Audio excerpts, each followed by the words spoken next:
Hey guys, CJ here with Rift Supremacy. Today I'm going to be covering the Assassin leveling spec. Basically your primary tree is Assassin, your secondary tree is Blade Dancer, and your tertiary tree is Nightblade. What we're looking at here is every 3 levels you will be getting an additional point, so that allows you to bounce back and forth between the Assassin and the Blade Dancer tree. The mainstay of our points will be going into Assassin initially, and then we'll fill up Blade Dancer as we progress in levels. What we're looking at here is starting out, we're going to get our first 3 levels in Ruthlessness, which increases your critical hit chance. We're going to put the 1 extra point into Combat Expertise, which increases your hit chance. Level 4 and 5 will go into Ruthlessness, thus increasing your critical hit chance even more. And level 6, we're going to put a point into Puncture. We come back over to the Blade Dancer tree for our point there, put another point into Combat Expertise. Then back to the Assassin tree, we're going to pick up Murderous Intent for levels 7 and 8, which are going to increase your physical damage output all across the boards.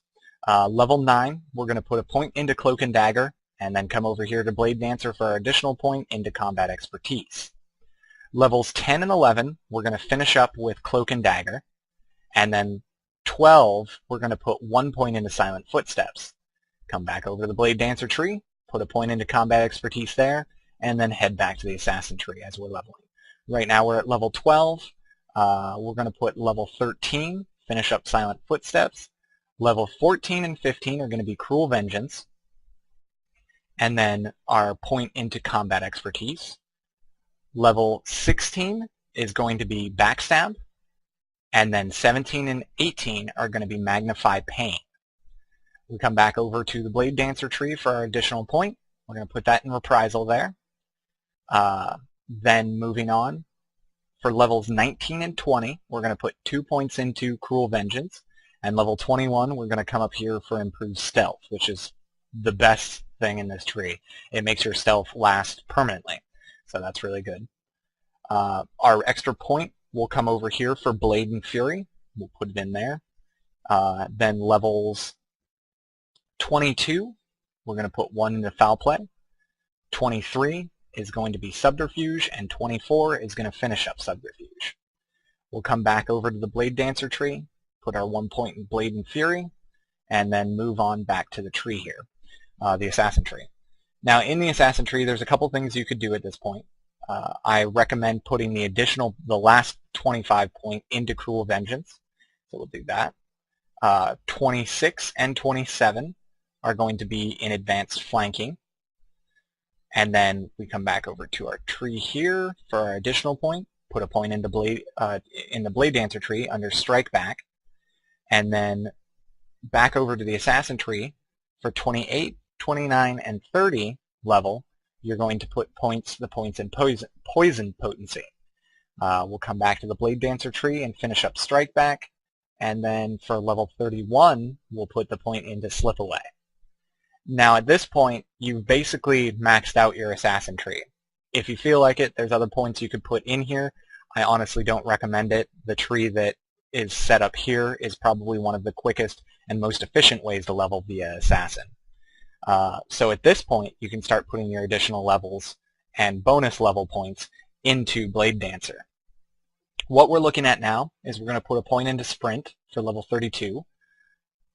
And then we'll start getting Ambidextrous, which increases your dexterity. Then we're going to go with Combat Culmination for the 3 points there. And 1 more point into Ambidextrous for the final point there. And then we'll put a few points here in Deadly Dance. That's a really good skill, basically because instead of using Final Blow, you'll be using Deadly Strike as your finisher, because the Blade Dancer finisher Deadly Strike does more damage than the Final Blow one does. That's in the Assassin tree. Now we're going to pick up Flash of Steel and Counterbalance. Looking at our points here, we've got quite a bit of solid survivability and damage output. It's a very nice spec thus far, and you should be able to sneak around pretty easily and do a lot of damage to the mobs. We'll put our 25th point in the Blade Dancer tree into Blade Tempo, and then we're going to pick up Blade Hustle and Vivacity after that. Our 31-point talent in the Blade Dancing tree is Dancing Steel. It's a very, very heavy damage skill if you have more than 2 targets. So if you've got 2, 3, 4, or 5 targets, Dancing Steel is your go-to option. It does a lot of damage. We'll come back down for our 32nd point into Disengage. Disengage, basically anytime you parry or block, or I'm sorry, parry or dodge, you have this skill, which is a reactive ability, which will allow you to stun the opponent for 4 seconds. Very solid skill, very nice.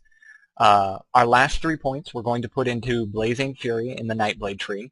This increases the damage of your combo point generating abilities by 9%.